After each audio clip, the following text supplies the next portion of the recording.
कहानी की शुरुआत होती है एक पुराने शहर के खंडहर में, जहां माइलो नाम का एक लड़का एक ड्रोन से बात कर रहा था। उसने कैमरा में देखते हुए कहा कि मैं इस पूरी दुनिया का आखिरी इंसान हूँ। अगर तुम ये वीडियो देख रहे हो तो हमें भूलना मत। उसके हाथ पर एक निशान था जो उसे उस दिन की याद दिला रहा था जब सब कुछ बदल गया। फिर कहानी कुछ साल पहले जाती है। दुनिया तबाह हो रही थी, जंग, भुखमरी, नाइंसाफी हर तरफ थी। माइलो तब एक छोटा बच्चा था जो बिना व्हील चेयर के कहीं आ जा भी नहीं सकता था। वो इस वक्त न्यूयॉर्क में पढ़ाई कर रहा था। उसी वक्त अचानक रिकी नाम के एक आदमी ने देखा कि उसके फोन का सिग्नल चला गया। साथ ही एक जहाज बड़े अजीबोगरीब तरीके से उसके खेत के पास लैंड हो रहा था। तभी दुनिया भर में मशीनें फेल होने लगी, मोबाइल सिग्नल बंद हो गए, प्लेन्स इमरजेंसी लैंडिंग करने लगे और लोग बहुत ज्यादा डर गए थे। आसमान में धुंध छा गई और फिर अचानक एलियंस की ढेर सारी स्पेसशिप्स धूप को रोकने लगी, जिसके बाद पूरी दुनिया में हलचल मच गई। लोगों को अचानक ही अपने मर चुके रिश्तेदार दिखने लगे। ये सारे विजन्स एलियंस की वजह से आ रहे थे। इन एलियंस का लीडर था करालिन, जो पृथ्वी का सुपरवाइजर बनकर आया था। उसने कहा कि उनका मिशन है दुख,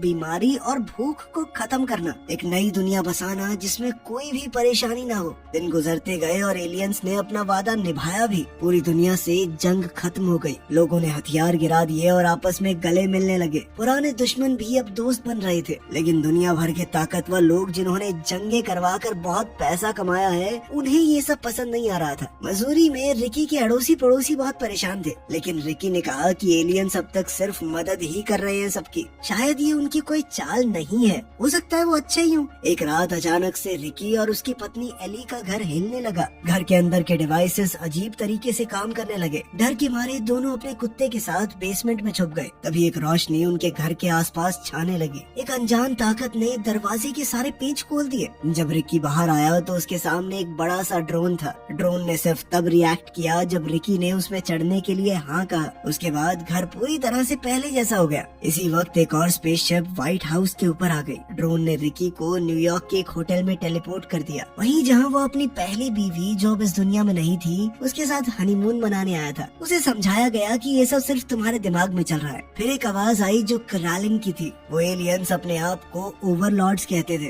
तो उन्होंने रिकी से इंसानों और ओवरलॉर्ड्स के बीच का एम्बेसडर बनने को कहा। पहले तो रिकी घबरा कर कहने लगा कि मैं कोई नेता थोड़ी हूँ, ये काम मुझसे बेहतर बहुत लोग कर सकते हैं। लेकिन करालिन ने कहा कि तुम्हारे नेता चोर है साले, लेकिन तुम्हारा मन साफ है। उसने रिकी को एक अजीब सा डिवाइस दिया, बिना ये बताए कि वो करता क्या है।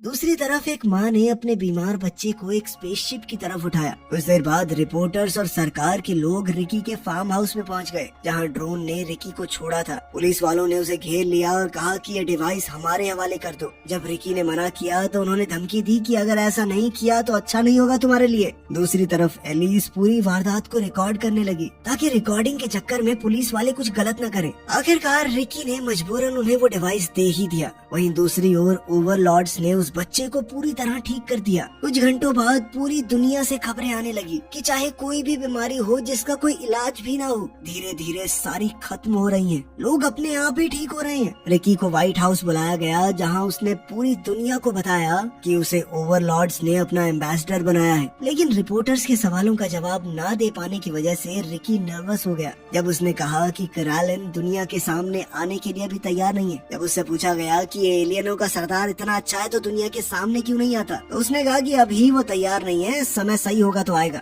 जब भी करालिन को रिकी से बात करनी होती वो ड्रोन उसे ले जाता और रिकी को ऐसा ही लगता कि वो उस होटल में है। महीनों बीत गए और ओवरलॉर्ड्स ने भूखमरी और गरीबी जैसी परेशानियों को दूर कर दिया। रिकी का काम था सभी देशों के बीच में अच्छे संबंध बनाना। कुछ लोग अब भी एलियंस पर भरोसा नहीं कर रहे थे। उन्हें लग रहा था कि एलियंस हमें कमजोर बनाकर फिर हमला करेंगे हमारे ऊपर। तब फ्रीडम लीग नाम का एक ग्रुप बना, जिसे दुनिया का जाना माना रिपोर्टर ह्यूगो सपोर्ट करता था। ये ग्रुप एलियंस के खिलाफ प्रोपोगेंडा फैला रहा था। रिकी ने करालिन से कहा कि अगर वो अपने आप को दुनिया के सामने दिखाए तो लोगों का भरोसा उसके ऊपर बढ़ेगा, लेकिन करालिन ने मना कर दिया। दूसरी तरफ माइलो को उसके तेज दिमाग की वजह से एक स्कॉलरशिप दी गई थी। वो एलियंस की टेक्नोलॉजी के ऊपर रिसर्च करता रहता था। एक रात माइलो ने देखा कि उसकी माँ किसी डीलर से लड़ रही थी। जब डीलर ने बंदूक निकाली और उसकी माँ पर वार किया तो माइलो को गुस्सा आ गया और वो डीलर से कहने लगा कि मेरी माँ से दूर हो जा कुत्ते। लेकिन डीलर ने गुस्से में उसे ही गोली मार दी। उसकी माँ बहुत ज्यादा डर गई और उसे गोद में उठा लिया, पर तभी आसमान से एक रोशनी आई जिसने डीलर को तुरंत ही मार दिया और माइलो को पूरी तरह ठीक कर दिया। अब माइलो सिर्फ जिंदा ही नहीं था बल्कि चल भी सकता था। मीडिया ने इस इंसिडेंट को दिखाया और ह्यूगो कहने लगा कि ये एलियंस हमारे साथ भगवान भगवान खेल रहे हैं, जिसको चाहे ठीक कर रहे हैं, जिसको चाहे मार रहे हैं, इनकी मर्जी चलेगी क्या।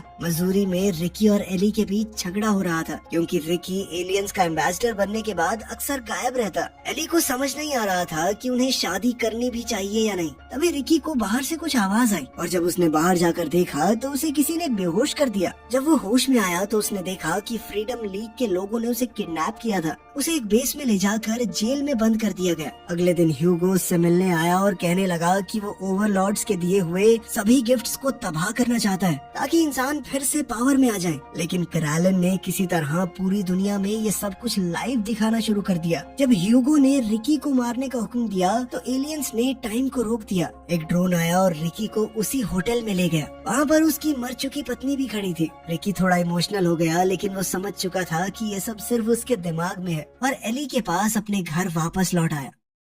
अगले दिन रिकी ने करैलन से झगड़ा किया। उसने पूछा कि अगर एलियन सब कुछ देख सकते हैं तो उसकी किडनैपिंग को क्यों नहीं रोका। करैलन ने जवाब दिया कि ये सब एक प्लान था फ्रीडम लीग को पूरी दुनिया के सामने एक्सपोज करने का, जो कि पूरी तरह सफल रहा। करैलन ने कहा कि उनके प्लान का पहला हिस्सा अब खत्म हो चुका है और उसने कहा कि अब उन्हें रिकी की कोई जरूरत नहीं है। लेकिन इसी मीटिंग के दौरान रिकी ने छुपकर करैलन का फोटो ले लिया। जब उसने एली के साथ मिलकर उस फोटो को देखा तो उन दोनों का मानना था कि करैलन छुपकर सही कर रहा है। बहुत गंदी शक्ल है इसकी। अगर इसे लोगों ने देख लिया तो वो डर जाएंगे। जल्द ही रिकी और एली अपनी शादी की प्लानिंग करने लगे। लेकिन कुछ धार्मिक ग्रुप्स अब भी एलियंस को सही नहीं मानते थे। रिपोर्टर्स ने बताया कि ह्यूगो अचानक ही मर चुका है। उधर माइलो ने फैसला किया कि वो एलियंस के प्लैनेट पर जाने वाला पहला इंसान बनेगा। 10 साल बाद माइलो MIT से ग्रेजुएट हो चुका था और अब वो वर्ल्ड फेडरेशन के लिए काम करता था, जो कि पूरी दुनिया के लिए एक इकलौती सरकार थी। रिकी और एली शादीशुदा थे लेकिन वो कभी माँ बाप नहीं बन पाए। पूरी दुनिया में अब शांति और प्यार था। ये सब ओवरलॉर्ड्स की एडवांस टेक्नोलॉजी की वजह से ही हो पाया था। और अब जब कैरोलिन के सारे टारगेट पूरे हो चुके थे तब उसने तय किया कि वो अपना असली रूप दुनिया को दिखाएगा। एक स्टेडियम में बहुत ही बड़ा इवेंट ऑर्गेनाइज किया गया। वहाँ एक स्पेसशिप लैंड हुई और 2 बच्चे भागते हुए कैरोलिन को लेने गए। लेकिन जैसे ही कैरोलिन बाहर आया सब चौंक गए। उसकी सूरत बिल्कुल डेविल जैसी थी। कुछ लोग तो उसे देखकर डर गए। लेकिन सब कुछ पहले जैसा ही चलता रहा। साल गुजरते गए, पृथ्वी अब एक जन्नत बन चुकी थी। ओवरलॉर्ड्स अपनी स्पेसशिप से इंसानों को बस देख रहे थे। दुनिया में कोई बीमारी नहीं थी, बिल्कुल शांति थी। लेकिन माइलो भविष्य के लिए काफी डरा हुआ था। अब कोई प्रॉब्लम ही नहीं थी तो लोगों को साइंस से कोई मतलब ही नहीं था। जल्द ही सारे स्पेस प्रोग्राम्स को भी बंद कर दिया गया, जिसके बाद माइलो की भी नौकरी चली गई। उसके बाद उसने अफ्रीका की एक रिसर्च फैसिलिटी में नौकरी ले ली, जहां उसकी मुलाकात रेचल से हुई। उन दोनों के बीच बनती भी बहुत अच्छी थी। एक रात रिकी ने देखा कि उसके घर के बाहर वही लाइट फिर से दिख रही थी। वो उस रोशनी को फॉलो करते हुए बाहर की तरफ गया और वहाँ करैलन उसका इंतजार कर रहा था। करैलन ने रिकी से माफी मांगी और एक बहुत बड़ा राज उसके सामने खोला। तभी एली घर से बाहर आई और उसने ड्रोन्स को उड़ते हुए देखा, लेकिन रिकी वहीं था। उसने एली से सच छुपाया और कहा कि करैलन बस उसका हालचाल पूछने आया था। उसी वक्त अचानक अफ्रीका की उस रिसर्च फैसिलिटी में अचानक जमीन हिलने लगी। रेचल ने देखा कि सारे जानवर डरे हुए थे। तभी डॉक्टर बॉयस को एक नया कमरा मिला जो कि एलियंस ने बनाया था। उस कमरे में एक चमकदार डिवाइस था। बॉयस ने ये सोचा कि शायद क्लैरन किसी से बात करना चाहते हैं।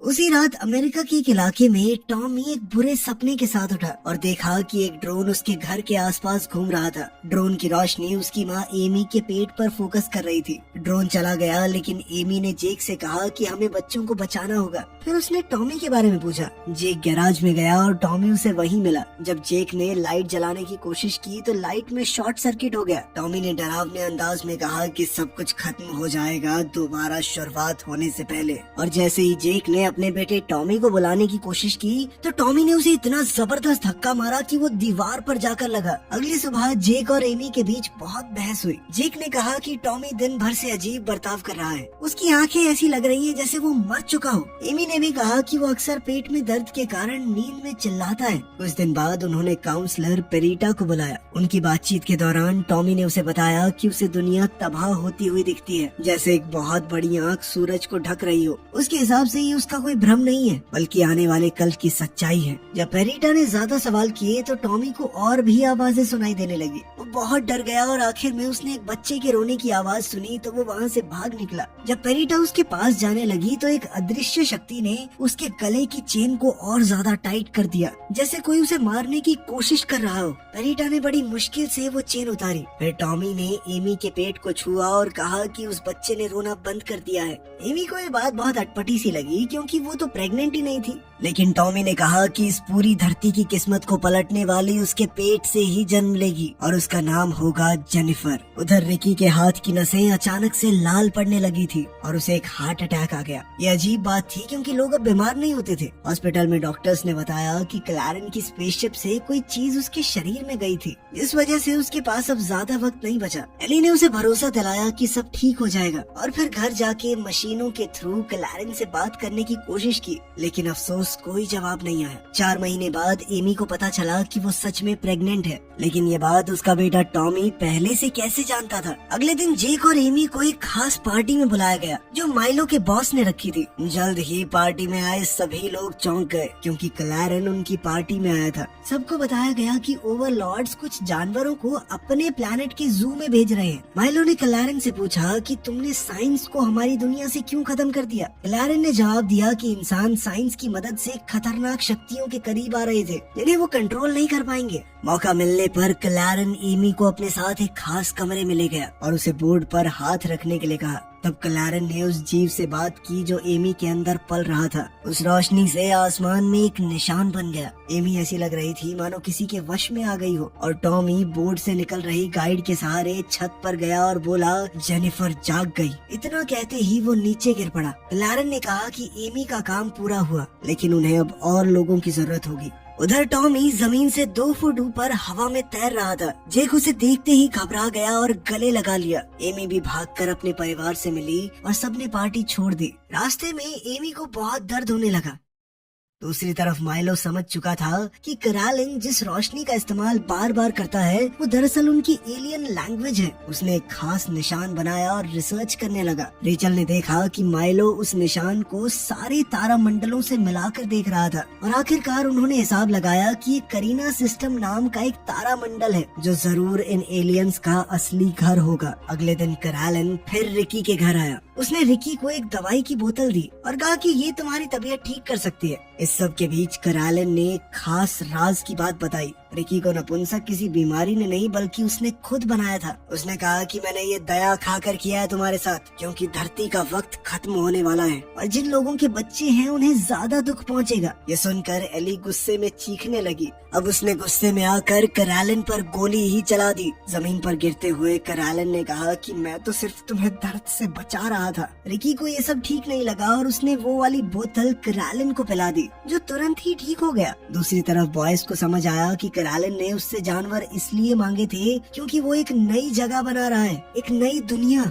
खैर जल्द ही एमी ने एक लड़की को जन्म दिया जिसका नाम उन्होंने जेनिफर ही रखा, लेकिन उसकी आंखें बहुत अलग थी जिनके अंदर एक अजीब सी हरी चमक थी। 4 साल बीत गए। नए बच्चे अपनी पिछली पीढ़ी से काफी ज्यादा ताकतवर थे। माइलो जो कि अब रेचल के साथ था, उसने हिसाब लगाया कि इंसान सिर्फ एक ही पीढ़ी में बहुत ज्यादा ही विकसित हो गए हैं। इसके बाद वो इन नए बच्चों को स्टडी करने लगा। ये बच्चे करिश्माई ताकतों के साथ पैदा हो रहे थे, लेकिन अभी तक वो अपनी शक्तियों का इस्तेमाल सिर्फ छोटी मोटी चीजों में करते थे। उधर रिकी अभी भी जिंदा था, लेकिन सिर्फ एक मशीन के सहारे। एक रात क्लैरेन ने रिकी से कहा कि मैं तुम्हें बचा सकता हूँ अगर वो पृथ्वी को छोड़कर उसके साथ चले, लेकिन रिकी ने मना कर दिया। अगले दिन माइलो और रेचल ने देखा कि सभी बच्चे अजीब बर्ताव कर रहे हैं। पूरी दुनिया के बच्चों को अचानक किसी ने अपने वश में कर लिया था। सबने हाथ उठाकर जेनिफर का नाम लेना शुरू कर दिया। बहुत सारे बच्चे टॉमी के घर आकर अपनी लीडर की तलाश करने लगे। माइलो समझ गया कि ये सभी बच्चे न जाने कैसे आपस में कनेक्टेड हैं और उसने ये बताने के लिए जेक को फोन किया। दूसरी तरफ टॉमी ने बताया कि जेनिफर उन्हें नई दुनिया दिखाती है। जब जेक ने बच्चों को घर भेजने की कोशिश की तो उन्होंने उसकी बात को इग्नोर कर दिया। जेनिफर ने टॉमी के जरिए सब बच्चों से बात की और कहा कि डरने की जरूरत नहीं है, अब हम सभी न्यू एथेंस शहर जाएंगे।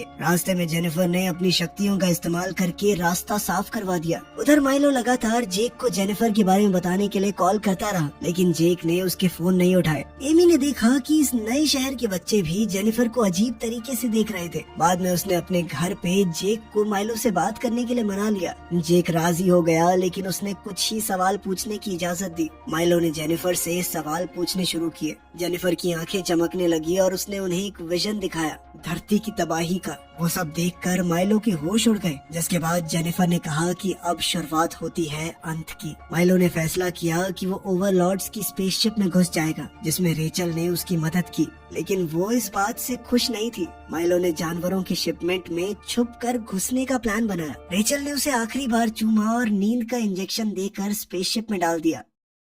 उधर रिकी अब बहुत ज्यादा दर्द में था। एली ने उसकी मदद करने की कोशिश की, लेकिन रिकी अपनी मर चुकी पत्नी का नाम ले रहा था। तभी रिकी अचानक से उसी होटल रूम में पहुंच गया जहां उसकी बीवी जिंदा थी। तभी उसे एली की आवाज रेडियो से सुनाई दी और वो समझ गया कि ये सब कुछ झूठ है। कैरोलिन ने कहा कि ये सब कुछ हमेशा के लिए हो सकता है, सब कुछ असली हो जाएगा, लेकिन रिकी ने मना कर दिया। उसने कहा कि मुझे असल जिंदगी ही चाहिए और वो एली के पास लौट गया। कुछ दिन बाद टॉमी का परिवार एक मूवी देख रहा था जब जेनिफर ने अचानक से कहा कि समय आ गया है। कैरोलिन ने सभी लोगों को बताया कि अब इंसान विकसित होने वाले हैं और सभी बच्चे सुपर ह्यूमन बन जाएंगे। उसने ये भी कहा कि अब धरती पर और बच्चे पैदा नहीं होंगे। उसके ऐसा कहते ही सभी प्रेग्नेंट औरतों के पेट से उनके बच्चे गायब हो गए। बच्चे हवा में उड़ने लगे, मानो उन्हें अपने परिवार वालों की चीख पुकार सुनाई न दे रही हो। लेकिन टॉमी अभी भी जमीन पर था। जेक ने टॉमी को रोकने की कोशिश की, लेकिन टॉमी कहने लगा कि मैं सिर्फ आपको अलविदा कहने के लिए रुका था। इसके बाद वो भी हवा में उड़ गया। जेनिफर एक पहाड़ की चोटी पर थी। वो रोशनी के जरिए धरती की ताकत को खींच रही थी।